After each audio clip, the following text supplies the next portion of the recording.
I know it's traditional to keep this to a top 10, but I played a lot of great games this year, and there were some that were too painful to cut. So let's go with the Baker's Dozen Best Games of 2021. Number 13. Nuts! A game about squirrel surveillance has no right to be as compelling as this one. With its simple modeling, blank textures, and bold colors, Nuts takes the beauty of nature and transforms it into something strange and off-putting. An alien world where tiny monsters scurry about in the night, and the only way for the player to find them is to set up cameras and watch the footage back the next day. It's challenging, alienating, and yet strangely sweet, and in the end, inspiring.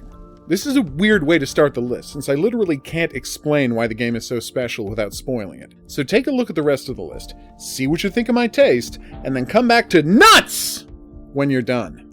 You probably won't regret it. 12. That Flipping Mountain.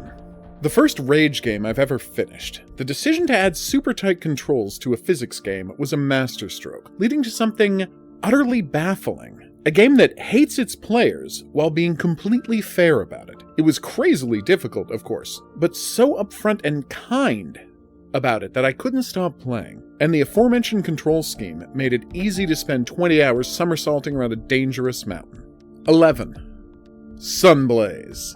A trainee superhero gets trapped inside her danger room simulation and has to overcome some truly devious trap rooms to get back out. Charming and less gory than you'd imagine given all the buzzsaws, Sunblaze will tax players' skills and patience in the most satisfying possible way. Every time I thought I had a handle on the game's mechanics, it threw a new curve my way, forcing me to completely relearn how to play the game. Brutal challenge, satisfying results.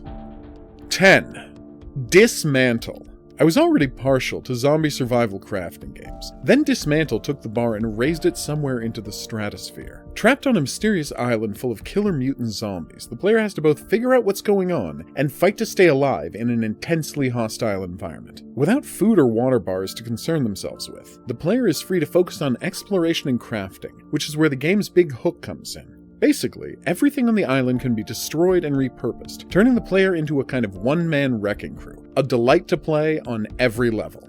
9. Speed Limit. Action in its purest form. Speed Limit makes nods to a series of arcade titles as well as notable action films, while maintaining its own character and flow. Starting off with a gunfight against a SWAT team on a subway train, the game constantly escalates the action until players are screaming through the sky in a fighter jet, battling a futuristic superplane over the city. Do I understand what's happening in this game? Not at all. Does it matter when the gameplay is this fantastic? Not in the least. 8. Skatebird. It's a game about birds who use skateboarding to commit anti-corporate sabotage. Why aren't I playing this right now? 7. Shindig. The chillest, sweetest point-and-click adventure ever made, Shindig puts players on an island full of talking animals with varying degrees of anthropomorphization, and tasks them with setting up a party. That's pretty much it. And every second of it is delightful. Every one of the characters is charming in their own way, the puzzles are challenging without resorting to moon logic, and even if the party wasn't worth all the effort, getting to know the island's residents is a reward all on its own. 6.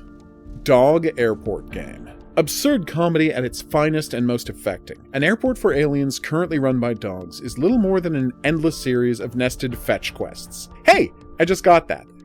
But at the same time, it manages to build an entire cohesive world for the player, while they're trying to figure out which space plane goes where. Perhaps its most impressive accomplishment is the way it manages to dovetail the love story at the center of the game with the bizarre stories of the dogs who work at the various airports. This is a world where everyone is in over their head, making it up as they go along, and trying to do their best. And as long as everyone helps each other out, we'll all get where we're going. Even if a puppy has to get extremely drunk to make it happen. 5. Cozygrove.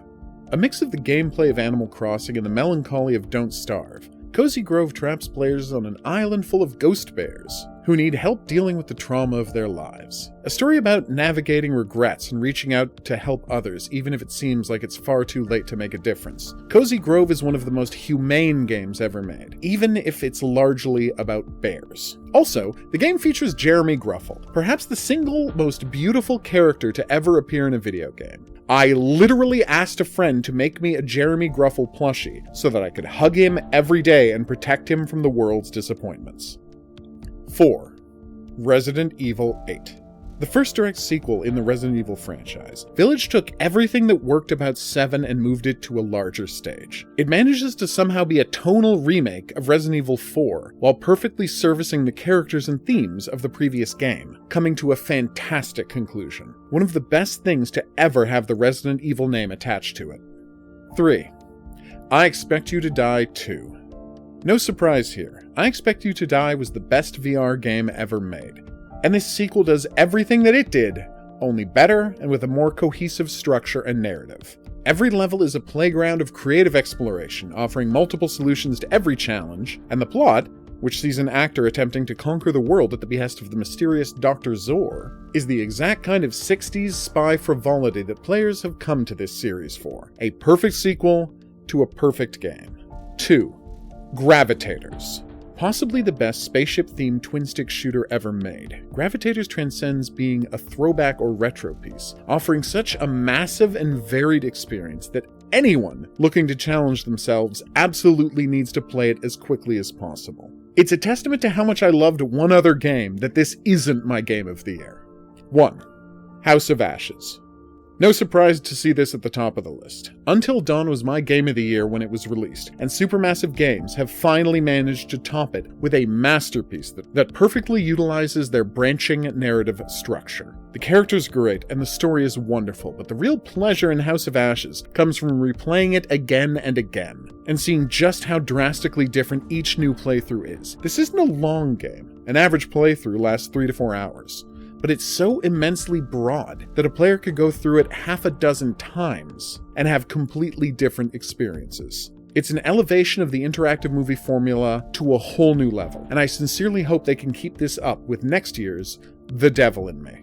Before we go, let's take a sneak peek at what's likely to top the charts next year. Hidden Deep. A bunch of scientists and construction workers trapped at the bottom of the world, trying to figure out what happened to an abandoned research station, battling horrific monsters with incredibly fiddly controls and brutally realistic physics? It's as if the game were made specifically for me, and I can't wait to get my hands on it.